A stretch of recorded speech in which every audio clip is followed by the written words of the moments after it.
ఇవ్వాలని కోరే ఛాన్స్ అంట.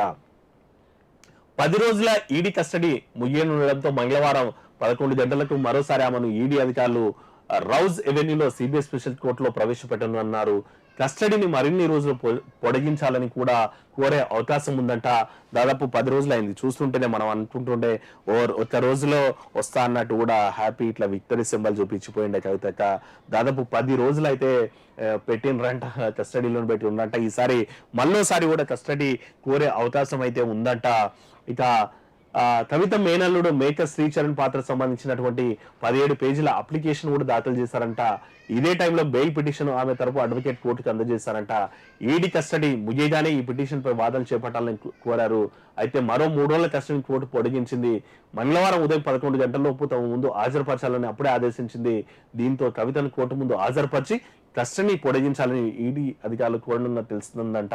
తెరపై మరిన్ని అంశాలు వచ్చే ఛాన్స్ అంట.